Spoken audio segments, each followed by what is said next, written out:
大家好，我是超子。您知道猪心怎么处理才干净没有腥味吗？今天用猪心给大家分享一道美食，经常熬夜、失眠多梦的朋友一定要常喝。做法简单，汤鲜味美。话不多说，接下来开始操作。首先准备一个新鲜的猪心，用刀去掉边上的杂肉，然后把猪心切开，一分为四。很多人在做猪心时总是有腥味，那是前期没有处理好。今天我详细的教大家如何正确的处理猪心。先把猪心切成2元硬币厚的薄片，全部切好以后放入大盆中，加入清水稍微浸泡一下，用手揉搓在清水中浸泡半个小时，泡出血水，这也是去腥的第一步。浸泡好的猪心把水倒掉，再次放入盆中，加入一些淀粉或者面粉，用手揉搓抓拌2分钟。淀粉的吸附性可以把猪心清洗得更干净。揉搓完以后，再次加入清水清洗干净。朋友们可以看一下，水依然特别脏。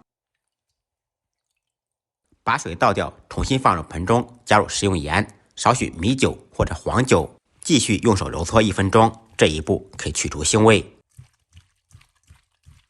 揉搓完以后，再加入清水清洗2遍，彻底洗净。猪心经过这几步处理以后，就彻底没有腥味了，非常干净。无论是炖汤还是炒着吃，都嗷嗷香。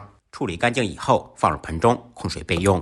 准备1小块生姜，去掉外皮，切成薄片。起锅做水，放入姜片，放入处理干净的猪心，再来一点去香增腥的料酒。开大火烧开锅，开锅以后撇掉浮沫，煮2-3分钟。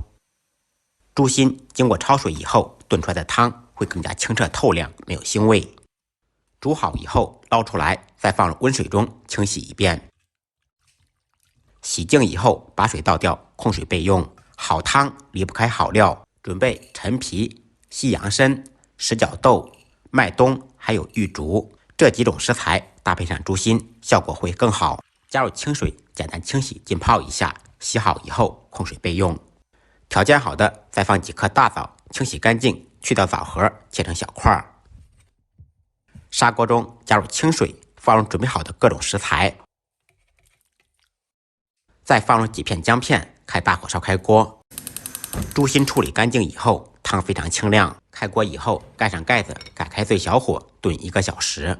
1小时以后掀开盖子，满屋飘香，放入盐、胡椒粉调味，再放入几粒枸杞，搅拌均匀，再炖5分钟。一道养心安神猪心汤就做好了，营养好喝，没有腥味。猪心我们可以蘸着料汁吃，别具一番风味。学会的同学点完赞，动起手来做给您心爱的人喝吧。再忙再累，记得按时吃饭。下期视频见，拜拜。